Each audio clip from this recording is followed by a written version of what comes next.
Alright, so this is video 11, and it's regarding the periodic table.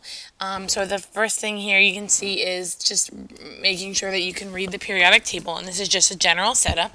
But typically on any periodic table that you see, you're going to have your atomic number, you're going to have your symbol, your name, and then the average atomic mass. So they can be in slightly different places depending on your periodic table, but overall you'll see the same thing. So in this section, we're going to just go over briefly how to read the periodic table, and then we're going to look at metals, and then we'll also, in the next video, look at nonmetals.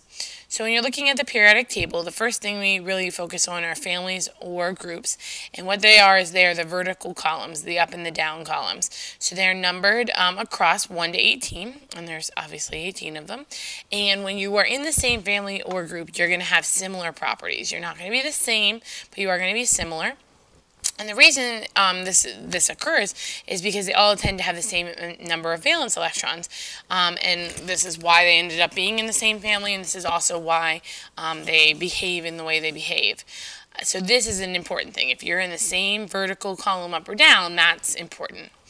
The periods of the rows are also in the periodic table. These are your horizontals going across. They're numbered 1 through 7.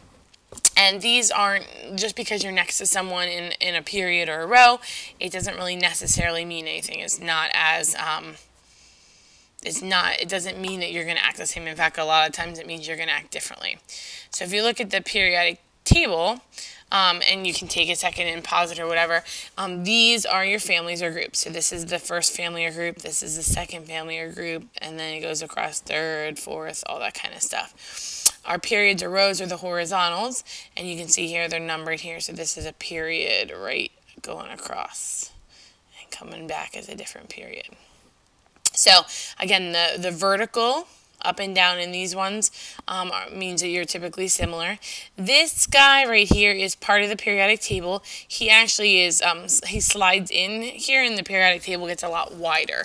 So he's not typically dealt with the families or the groups, but it does belong. It's not just chopped off or something. And then the last section that we're looking at here are about the metals, and the metals are on the left side of the periodic table. Most of the periodic table is metals, so we'll go to the periodic table and then I'll come right back to it. You can see here on this periodic table, most of it, the whole thing is metals. So most things, most elements are metals. Going back here, general things you know about metals. They have a luster or a shine to them.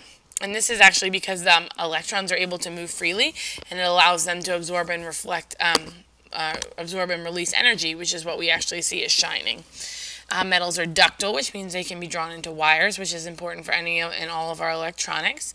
They are malleable, which means you can make sheets with them, and they don't break. So gold is the most malleable metal that we have, and you can actually hammer it like 10 times thinner than a human hair, and it will not break, which is pretty incredible. Metals conduct heat and electricity, and all metals are solid except for good old mercury, which we know is a liquid. So there's two specific families of metals that we'd like you to know about. The first is the alkali metals, and that is group 1, column 1. So again, looking at our periodic table here, this is our alkali metals. You'll notice that hydrogen is not included, and it says so right back here as well. So it's column 1 of the periodic table except for hydrogen. They have 1 valence electron, and they typically lose that and become a +1 ion.